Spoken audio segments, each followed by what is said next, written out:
네이버 2022년도 실적을 스루풋 회계로 분석해서 연말까지 매출액을 예측해보는 내용을 소개하도록 하겠습니다.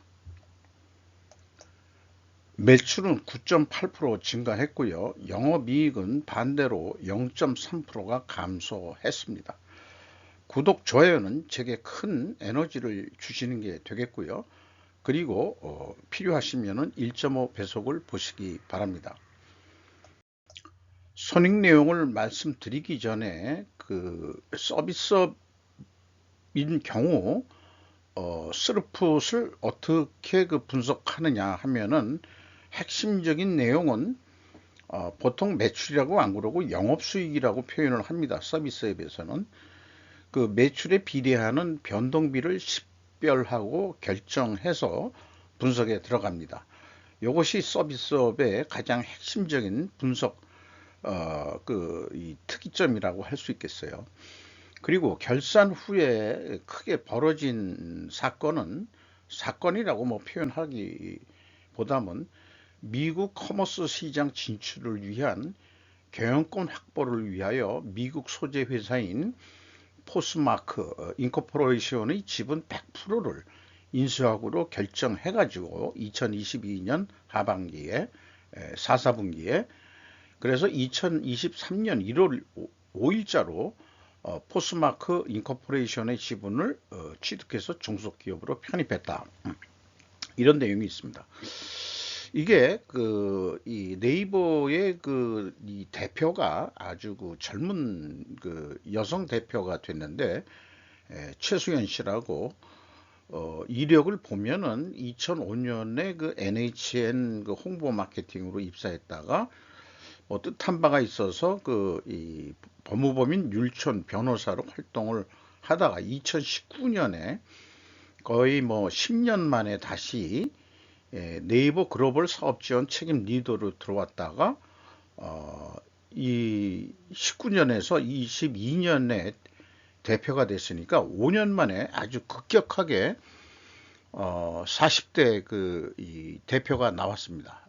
최수연 씨라고 하는데 근데 대표가 세대 교체가 좀 젊은 사람이 됐다 하더라도 기업 경영이란 것은 대표 바뀐다고 쉽게 금방금방 바뀌는 건 아닌데 위에 얘기한 대로 미국 커머스 시장에 진출한다는 얘기는 아무래도 요즘에 국내에서 한 자리 한다 이런 사람들은 대부분 미국 유학파가 많은 것 같고 그 다음에 이제 이 하버드 대학교 로스쿨을 나왔다고 그러니까 또 하버드대 출신인 거군요. 결국 미국 통이라는 얘기고 이런 거하고 미국 진출하고 무관하진 않을 것 같다. 그런 생각도 좀 해보게 됩니다. 그리고 종속기업이 꽤 많이 수많은 종속기업을 거느리고 있는데 1조 이상이 되는 종속기업을 보면은 네이버 재팬 허브 코퍼레이션이라고 해서 1조 1천억 원대 이 자회사가 일본 내에 있고요. 그 다음에 웹툰 엔터테인먼트 인코퍼레이션이 미국의 웹툰 서비스 개발 및 운영으로 1조 원대 자회사로 투자가 되어 있습니다. 그러니까 일본은 라인을 중심으로 해서 영업을 하고 있고 또한 손정희 씨하고 50대 50으로 합작을 해가지고 야후 재팬을 또 운영을 하고 있는 것으로 그렇게 되어 있습니다. 야후 재팬을 우리가 번역해서 볼 수 있기 때문에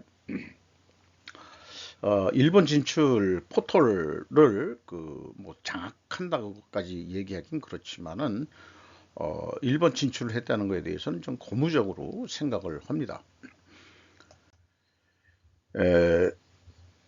원가액의 손익으로서 영업수익이 5조 5천억 원으로서 9.8% 증가했고 영업비용이 14.4% 높게 증가해가지고 매출 총이익이나 영업이익이나 이제 같은 개념이 되는데 2.9%가 내려갔고요. 총이익률은 영업이익은 0.3%가 하락을 했습니다. 원가 상으로. 근데 스루풋 회계는 서비스업인 경우에 재고자산이 없으면은 결과는 마찬가지로 나오게 되어 있습니다. 영업이익률이 2.9% 떨어졌습니다. 한마디로 마진율이 떨어졌다. 그럼 뭐 때문에 매출은 증가했는데 영업이익은 내려갔느냐, 이런 거가 이제 우리가 관심 추적 대상이 돼야 되겠죠. 그래서 원가회계 손익을 스루풋 손익 형태로 분석을 해보면은 매출에 비례하는 매출 변동비를 지급 수수료로 선택을 했습니다. 이것이 이 13.3% 증가했어요. 그래서 이 지급 수수료율이 인상이 되었다고 그렇게 추정이 됩니다. 본인들의 수익에 대한 이 수익률 인상이라든가 이런 것은 좀 알 길은 없고, 이런 비교를 통해 가지고 지급 수수료율이 상당히 이 매출 증가율보다 높기 때문에 협력업체에 나가는 지급 수수료율이 매우 많이 인상이 됐다, 이렇게 이제 느낌이 옵니다. 그리고 운영 비용이 16%가 증가를 했어요. 그러니까 스루풋 증가율보다 더 높게 증가했으니까 생산성은 떨어졌습니다. 0.15가. 그런데 생산성이라는 게 작년도 2021년도에 2가 넘는다고 하는 것은 이런 얘기가 되겠어요. 비유를 하자 그러면은 연초에 1억 가지고 시작을 했다면은 연말에 2억이 됐다. 그러니까 1억을 벌었다. 1억 가지고 1억을 벌었다. 이렇게 생각하시면 되겠고, 2020년은 1억 가지고 1억 3,400만 원을 벌었다, 이런 얘기죠. 그러니까 계속해서 지금 TOE 생산성이 떨어지고 있습니다. 뭐 외형은 늘어났다 하더라도 실질적인 수지는 좀 떨어지고 있다, 이렇게 이제 우리가 인식을 할 수 있는 겁니다. 원가 회계 손익과 차이는 없습니다. 비용의 성격적 분류 내용, 매출에 비례하는 매출 변동비를 위해서 지급 수수료를 매출에 변동하는 변동비로 인식을 해서 13.3% 증가했고요. 그리고 나머지 비용들은 16%가 인상이 됐습니다. 증가가 됐습니다. 그래서 이 1조 6천억 원이라는 이 나머지 운영 비용이 마찬가지로 똑같이 16%가 인상이 됐는데, 총 영업 비용에 비해서 0.6% 증가를 했다 그러면은 이 재료, 그러니까 이 지급 수수료율이 떨어졌다, 이렇게 이제 또 추론이 되거든요. 그러면은 이거 1차에서는 지급 수수료율이 상승을 했을 거다, 인상이 됐을 거다, 이렇게 되는데 2차에서는 거꾸로 내려갔을 거다 하는 추론을 하게 되면은 일단 추론 모순이 생깁니다. 이것을 어떻게 우리가 합리화할 수 있는지 분석을 해 가면서 좀 더 검토를 해 보기로 하죠. 그래서 운영 비용 중에서 여러 핵심 비용들을 얘기를 하자면은, 인건비가 가장 우선이겠죠. 인적 자원 6,733억 원이 집행이 됐는데, 직원 수가 4,930명으로서 전년보다 252명이 증가했습니다. 그렇게 증가했음에도 불구하고 인당 평균 임금은 1억 3,660만 원으로서 13.6%가 인상이 됐습니다. 그리고 주식 보상 비용이라는 게 또 나가는데, 이게 직원들한테 나가는 거로 제가 인식을 하고 있습니다. 구체적인 내용은 잘 모르겠습니다만은 이것도 12.6%, 거의 뭐 같은 급으로 주식 보상 비용이 증가가 됐고요. 광고 순전비를 계속 올리고 있습니다. 9.2%. 그래서 뭐 매출은 증가하는지 모르지만은 지급 수수료율이 너무 많이 나가가지고 실속은 없는 거죠. 그러니까 CEO가 2022년도에 1981년생, 그러면은 지금 43세 정도 되겠군요. 한성숙 씨가 이제 그 쭉 했었는데 1967년생이면은 한 40년 보고 한 이제 60 가까이 돼가는 그런 이제 그 퇴임을 했습니다. 그러니까 40대 기술원으로 그 이사회에서 추천을 받아가지고 대표가 됐다는 얘기예요. 부럽습니다. 아마 그 우리나라 그 드라마에서도 많이 나오지만은 이런 그 40대 그 CEO가 결혼 여부는 그 나오질 않네요. 검색상에. 결혼을 했는지 여부는 노처녀인지 그건 잘 모르겠습니다. 경영평가 지표로 넘어와서 보통 제조업은 제가 그 재고 회전율하고 비교를 하는데 서비스업은 두통의 T 회전율이라는 거로 비교를 하고 있습니다. T 회전율은 두통이 만들어낸 건데 매출 나누기 자본 총각이 되겠습니다. 이 자본 총계를 어떻게 보면은 그 이 재고라고 인식을 한다면은 그 재고 가지고 이 말하자면은 그 이 총알을 가지고 얼마나 이 많이 이 말하자면 전과를 올렸냐 이런 얘기가 되겠죠. 그래서 그게 0.56이다 이런 얘기가 됩니다.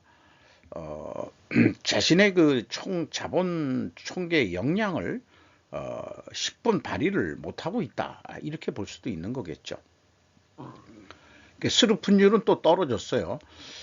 이렇게 역방향인 경우 그 제조업처럼 뭐 분식회계 뭐 개연성 운운 하는 것은 여기에는 적용이 하기가 어렵겠습니다. 재고자산이 실질적인 재고자산이 아니기 때문에 그리고 뭐 총자산 회전율로도 뭐 유사하게 그 전년 하고 유사하게 움직이고 있습니다. 그래서 서비스별 영업수익에 대응하는 지급수수료 데이터를 공개해야 된다. 이런 말을 한 이유는 이게 그 매출 그 실적인데요. 매출 실적인데 이렇게 그 서비스별로 그 이게 매출 비중까지 표현해 주면서 했는데 이건 연결 실적인 것 같습니다. 1조 4천억이 증가해 가지고 20.6%가 매출은 전체적으로 증가했다. 근데 네이버 자체는 아까 얼마 그 단자리 수로 그 증가를 했죠. 뭐 이런 데이터를 좀 보면서 여기에 대응하는 지급 수수료율이 얼마였냐 그러면은 그 매출은 증가했는데 어떻게 이 말하자면은 그 서로분율은 내려갔느냐 하는 거에 대한 분석이 용이할 텐데 아쉽게도 그러기는 좀 어렵겠습니다. 그럼에도 불구하고 또 논리 도구를 통해서 한번 또 좀 생각해 보는 시간을 가져보기로 하죠. 충분 조건 논리로 만약 뭐뭐하다면 된 그러면 뭐뭐하게 될 것이다. 듀평티 회전율 상승과 수르픈율 하락 역방향이면은 이것도 좀 무리하게 대입을 해보면은 분식회계 가정을 할 수 있다. 왜냐하면은 반증을 하기 위하여는 지급수수료 가격이 상대적으로 하락하고 수익 가격이 하락해야 된다. 되기 때문이다. 하지만은 확인 결과 확인은 어렵습니다. 그래서 이 입증을 위해 이 말하자면 반증 입증을 위해 필히 존재할 다른 결과를 찾는다면은 아까 말씀드린 대로 서비스별 수익 증가율과 서비스별 지급 수수료를 비교할 수 있으면 될 것이다. 이렇게 결론적인 의견을 낼 수 있을 것 같습니다. 보통 이제 그 금감원에서 제시하는 것은 원재료 가격 추이하고 제품 판매 가격, 제조업 중심으로 그 모든 그 공시 표준을 만들기 때문에 서비스업에서 적용할 때는 우리한테는 적용 안 돼. 이렇게 해서 그냥 그 두리뭉실 넘어갈 게 아니고 원재료 성격이란 게 과연 뭘까 따져보면은 지급 수수료가 가장 많이 나가는 돈이거든요. 매출에 비례해서. 그렇다면 그것을 어, 저기 원재료라고 인식을 해가지고 아마 공시하는 게 바람직하지 않겠냐. 저는 그렇게 생각합니다.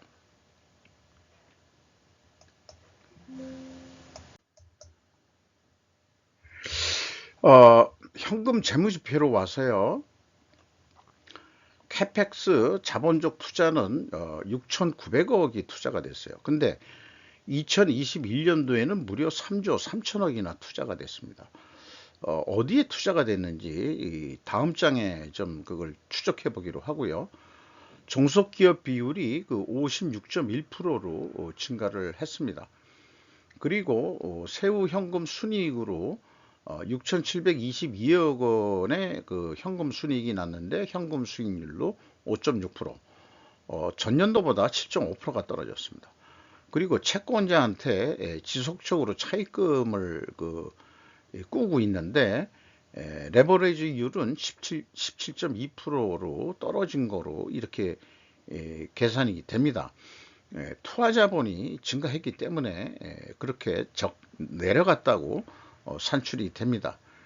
그리고 주주잉여 현금 흐름은 이것도 별도로 그 다음 장에 그 내역을 소개하기로 하겠습니다. 최종 487억 원의 현금이 유출됐다. 이렇게 표현할 수 있겠습니다. 현금 버퍼율은 34.3%로 넉넉하게 가지고 있고요. 이익잉여금률은 886.2%로 전년보다 22.8%가 증가했습니다. 비유동 자산의 그 캐펙스 자본적 지출이 그 6,900억인데 종속기업에 8천억 더 추가가 됐고 유형자산에 3천억 투자가 됐고 그리고 네이버도 올해 처음으로 2022년 처음으로 부동산에 투자를 한 3천억이나 했어요. 이게 뭔 사건이냐. 네이버가 부동산에 투자할 만한 그런 성격이 있을까? 자금 여유가 생길 건가? 근데 장기 금융자산이 또 내려갔단 말이죠. 이게 평가에 의한 게 아니고 장기 금융자산을 일부 팔아가지고 부동산 투자를 했나? 이런 거지만은 네이버 같은 회사가 왜 부동산 투자를 했을까? 그것은 목적이 무엇일까? 이게 이제 궁금증을 자아내지만은 사업보고서 같은 데서 그런 거 써줄 일이 없죠. 그냥 얼마 증가해 있다 이런 얘기만 할 따름이죠. 그리고 주주잉여 현금 흐름은 이 연차 배당이 아마 관심사일 텐데 이 연차 배당 이익률로만 보면은 1.8%로 전년보다 무려 1.3% 높게 했어요. 이거는 2021년도 실적을 가지고 집행하는 거니까 아마 그 주주들의 그 이익 배당 압력이 높았을 거라고 그렇게 생각을 합니다. 그리고 나머지 그 여러 가지 그 자기 주식 등 그다음에 뭐 주식 보상 비용 뭐 이런 것들이 있는데 또 사업 결합 또 뭐 자기 주식 거래 지금 얘기한 대로 이런 것들이 포함돼 가지고 주주잉여 현금 흐름 플러스로 되어 있는 건 주주들한테 돌아간 돈이 아니 이거 추가로 말하자면은 더 출자한 돈이고 마이너스로 표현된 거는 주주들한테 돌아간 돈이 되겠습니다. 여기까지 해가지고 그 연말까지 매출액을 예상해 보면은 한 6조 1천억 원 정도 할 것 같다. 그러면은 영업이익이 1조 5,848억 원 정도 그렇게 예상이 됩니다.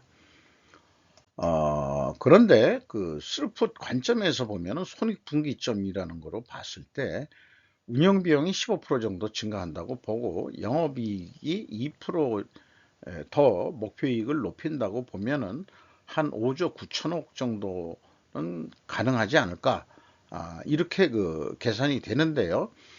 실제 그 있는 데이터를 가지고 매출 재료비가 여기서는 그 지급 수수료죠. 지급 수수료율 올라갔는데 그거보다 적게 좀 올린다고 하더라도 한 6조 3천억 원 정도는 해야 되는 것으로 이렇게 나옵니다.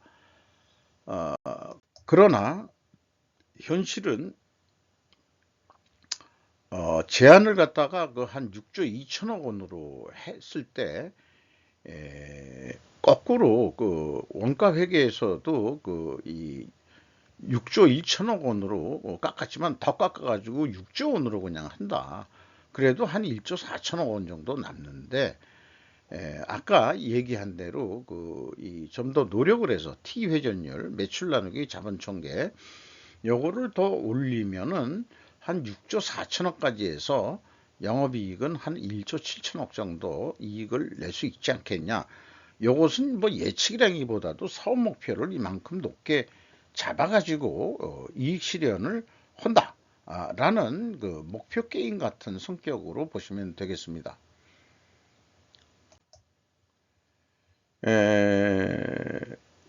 요거 방금 뭐 말씀드린 것 같아요. 네.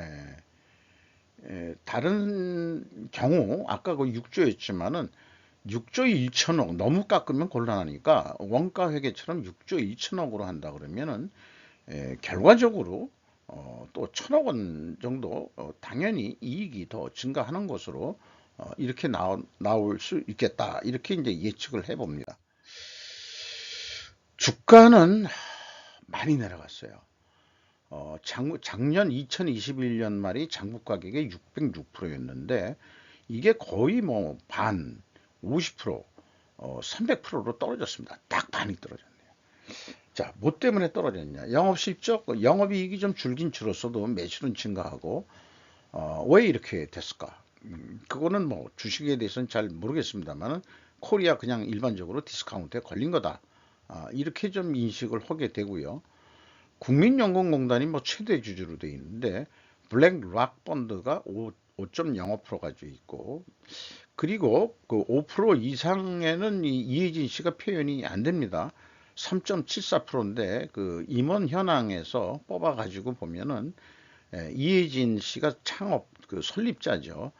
현재 직함은 GIO로 되어 있는데 조용히 뒷방 늙은이가 스스로 되면서 경영 일선에 안 나서는 거로 그러나 뭐 뒤에서 조정하는지는 모르겠습니다만은 하도 그 정치권 아새끼들이 못 살게 구니까 아이씨 못해 먹겠다 해가지고 월급쟁이 바지 사장들 만들어 놓고 자기는 저 뒷방 늙은이로 물러 앉아 있는 것 같습니다.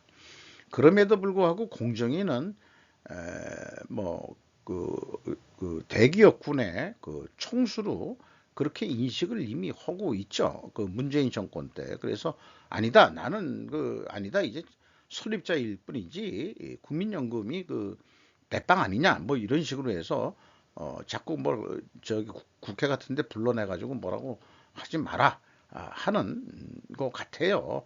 기분상 정치권에 휘둘리는 그런 꼴을 못 당하겠다. 이런 것 같습니다.